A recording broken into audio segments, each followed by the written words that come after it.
Praise the mighty Yah. Welcome to this early edition of our Bible study. I am I S Blaq. That is the name of the program, of course, is Am I My Brother's Keeper.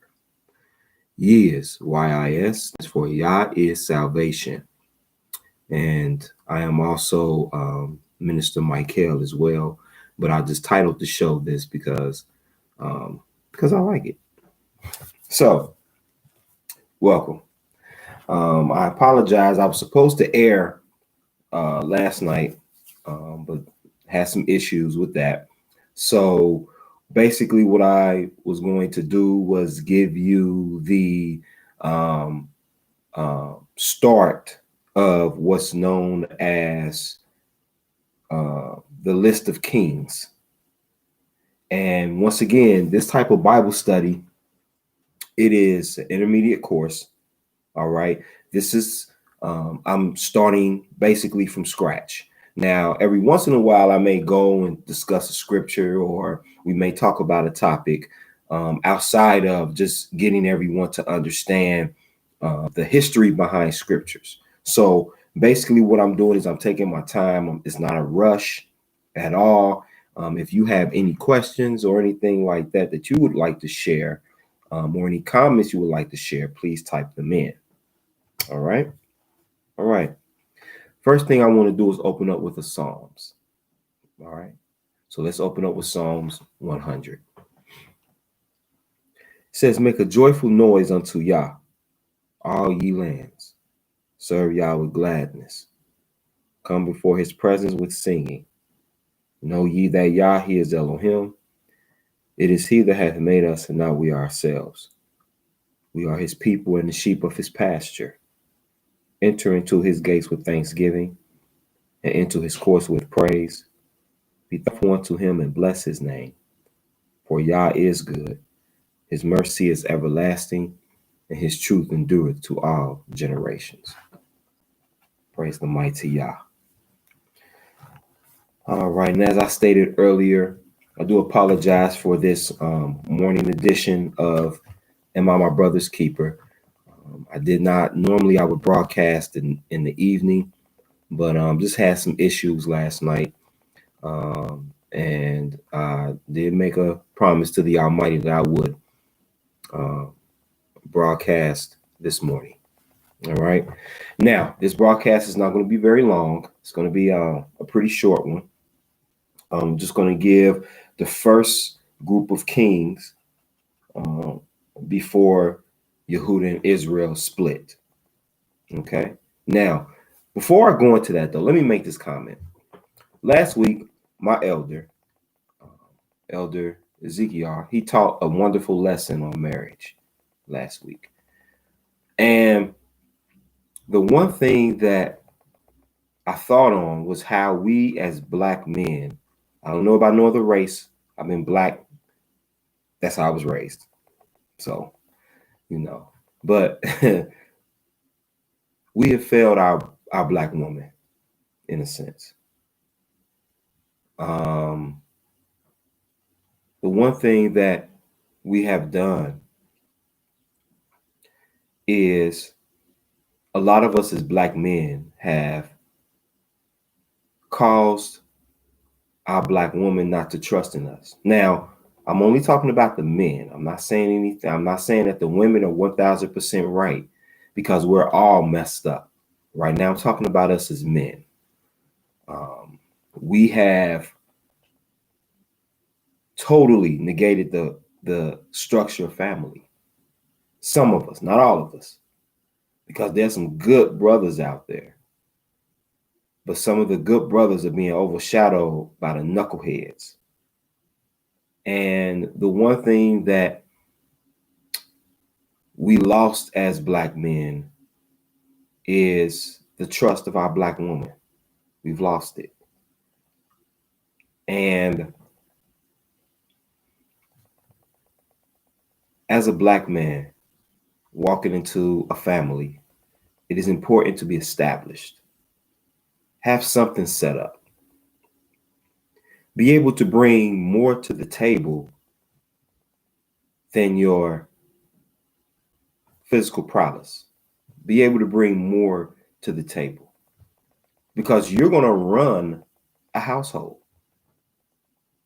When the Almighty put us over the household, He didn't tell us to rule it with an iron fist. He let us know that we're to rule our households in righteousness. The one thing that we do sometimes as Black men is we fight with our queens. That is so destructive. We fight in the streets, we fight for our lives, and then come home and we fight with our queens. That's a problem, especially in Israel. That's a big issue. Because the one who is the better half. Let me read something here. Turn to the book of Genesis, chapter 1. Let me read something. Excuse me for the sniffles. But let's read something here. In the book of Genesis, chapter 2, I'm going to read something. I'm going to start at verse 20. It says, "And Adam gave names to all cattle, and to the fowl of the air, and to every beast of the field. But for Adam, there was not found an helpmeet for him." All the creatures, all the animals that he named, they all had mates. They all had, those that had a better half, except for Adam. In verse 21, it says, "And Yah Elohim caused a deep sleep." This shows the mercy and the love that Yah has for those that love him. Yah loves us so much. He'll give us the desires of our heart.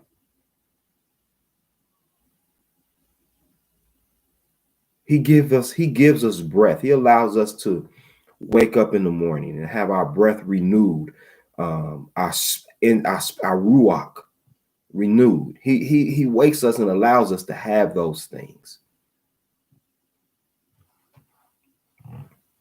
And it says, "And Yah Elohim caused a deep sleep to fall upon Adam, and he slept. And he took one of his ribs and closed up the flesh thereof instead thereof, and the rib which Yah Elohim had taken from man made he a woman and brought her unto man." Now, our women are a portion of us. They are our rib. But for so long, we've abused our rib. Because when I hurt my rib, I'm hurting myself. Every time we say something out of order. Because I'm going to tell you something. You don't have to be a man that puts your hand on a woman to still be considered an abuser. You can abuse your woman, your queen, your rib. Right now, I'm going to address the woman as being the rib. You can abuse your rib simply by words. Simply by words. And in Israel, that's a big issue.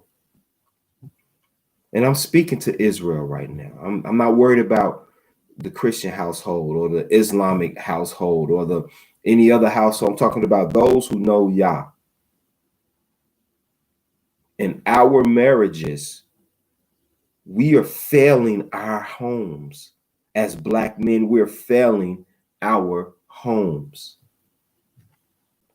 Now, I don't know if any other minister will tell you that, but we're failing. Now, not to say that you're not going to have stressors, because we're going to have stress. That's life. That's the life that we're in. But dang, Black men, let's stop making our homes a battlefield.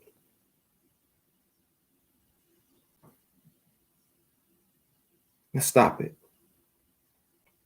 And you know, another thing is, and this is for both the man and woman, let's turn to the book of Ecclesiastes for a moment, please. Turn to the book of Ecclesiastes, and let's go to the 4th chapter of Ecclesiastes. And in the book of Ecclesiastes, chapter 4, I'm going to read start at the 9th verse. It says, 2 are better than 1, because they have a good reward for their labor. For if they fall, the one will lift her fellow. But woe to him that is alone when he falleth, for who hath not another to help him up? Again, if 2 lie together, then they have heat. But how can one be warm alone? Now you can be facetious and say, well, I just get a bunch of covers. But I'm gonna tell you, brothers, ain't nothing like having a soft, warm queen next to you. Ain't nothing like it, man. Ain't nothing like having that rib up against you when it's cold. Ain't nothing like having that rib there with you when you're sick, when you're down, and that rib lifts you up. There's nothing like it. Nothing like it at all. I know that for some of us, the bachelor life looks fun. It looks fun to be a bachelor. It looks fun to be single.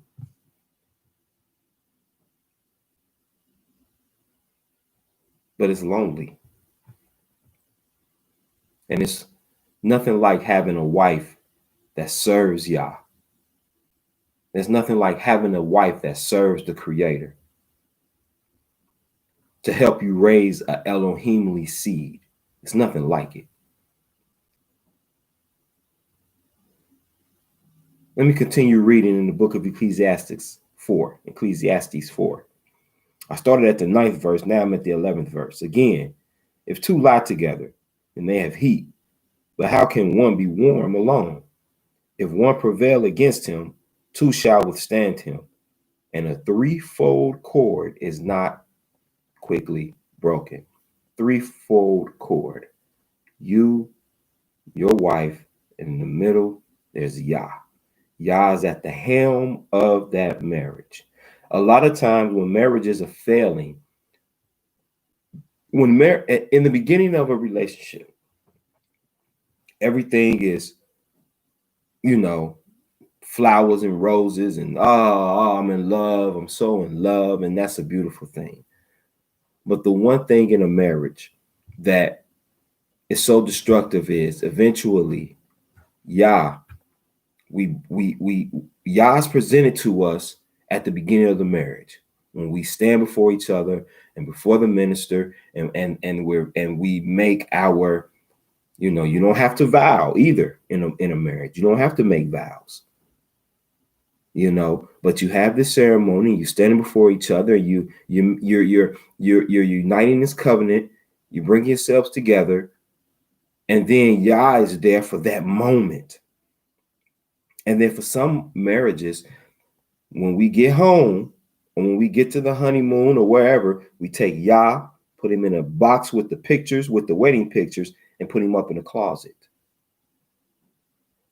And then we're just basically floating off of the fact that we love each other, or that she's beautiful or he's handsome. That's what we're doing.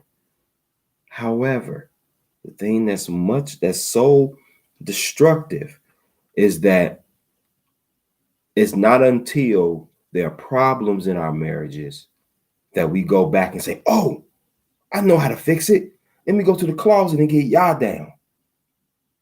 When Yah should have always been there in the picture.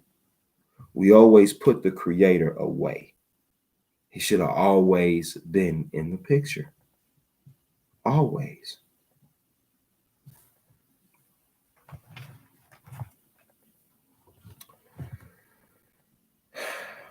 That was just my thought.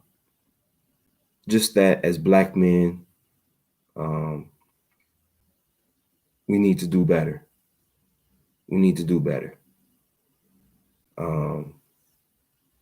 Because the way the times are, it's not really a time to play around. It's not a time to play around at all.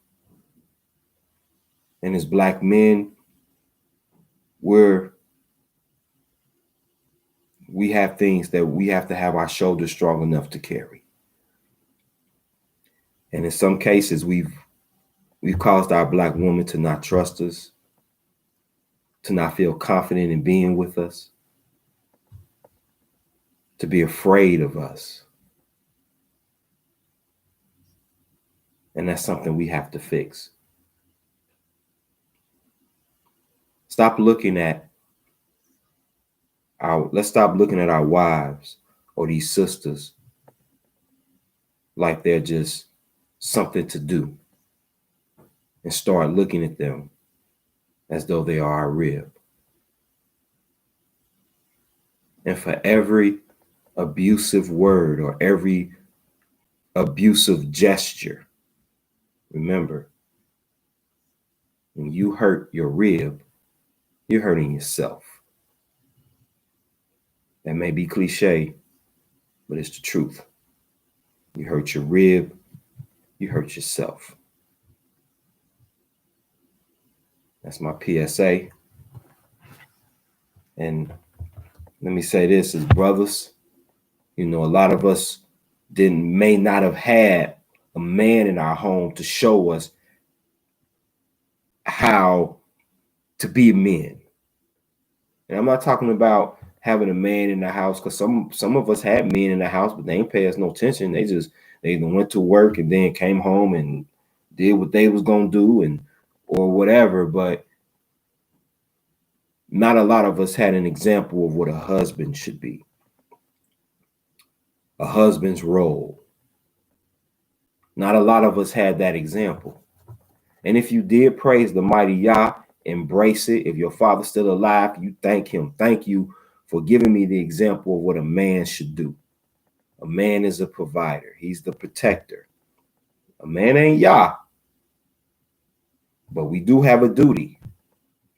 Because the woman, when she left her father's home, you stood in the stead of her father. Her father was the provider. Her father was the protector. We stand in the stead of the father. And the unfortunate thing is, a lot of our daughters are growing up without fathers. So we're just in a messed up state right now. And I know that there are those that believe that, I believe it. The time is winding down. But just because the time is winding down, don't mean that it's too late to get right. Get right. Get right. Let's fix our homes. Let's fix our homes. Let's praise Yah. All right. Now, here's the thing here. Now, I'm going to just give you the first portion of Kings. All right. Now, I'm going to give you the Kings in order according to before Israel and Yehuda split. This is when Israel was one united kingdom. Okay. All right. Let me give you the first king. The first king here is Saul. 1050 to 1010. BC. He started out good. And then, of course, as we know about King Saul, his spirit was, the Almighty took his Holy Spirit up off of him, and his spirit was not at ease all the way up until his demise. So he started out good, then he turned evil. And the prophet during the time of Saul was Samuel. And we know that Samuel was given up to the Almighty by his mother, Hannah.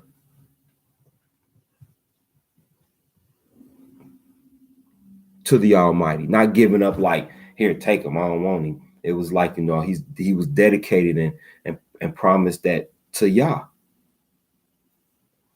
And you can read about Saul in the book of 1 Samuel, chapters 8 through chapters 31. And also in 1 Chronicles, chapter 9 through chapter 10. Okay.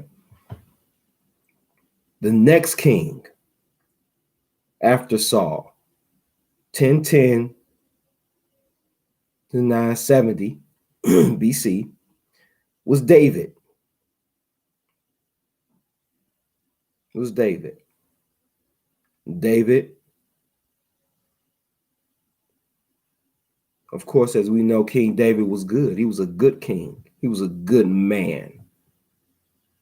And the prophets during the time of David was Samuel and Nathan. And you can read about King David in the book of 1 Samuel, chapters 16 through chapters 31. Then 2 Samuel, chapters 1 through chapters 24. Then 1 Kings, chapters 1 and 2. And 1 Chronicles, chapters 11 through chapter 29.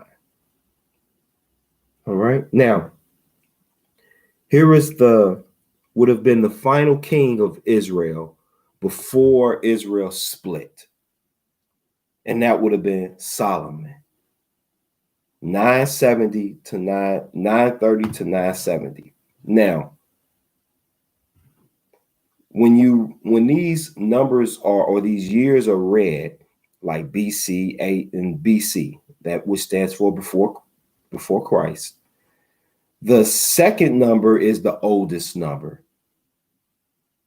Why it's written like that, I'm not sure. I was researching that. I'm not sure why the numbers are like that. But Solomon was the last king before Israel split. And Solomon started out, of course, with King Solomon. King Solomon was the wisest king. He was the wisest man. And Yah gave him wisdom because he asked for it. That's all. He didn't ask for riches. He didn't ask for wealth.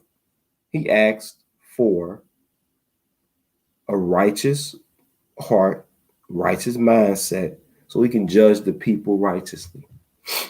And you can read about King Solomon. And during King Solomon's time, Nathan was the prophet. During King Solomon's time. Okay. And you can read about King Solomon in the book of 1 Kings, chapters 1 through chapter 11. That's 1 Kings. And then 2 Chronicles, chapters 1 through chapters 9. All right, and that's the first group of kings. After Solomon, Israel split into two nations to become Israel and Yehuda, or Yehuda and Israel. Now, we're going to Yah willing. We'll go over the kings of Yehuda. That's the next Yah willing. That'll be the next class. But I'm here to tell you, when I got to Israel, the kings of Israel, there was one king who was good, but ended up being evil. But it seemed like all the kings of Israel were evil. All of them. There was only one that started out good, but then he eventually turned evil. So we're going to go through the kings, And if there are any questions or anything that you have, please send them in. If you have any topics you would like to discuss, you can email me. You can email me at Israel Minister,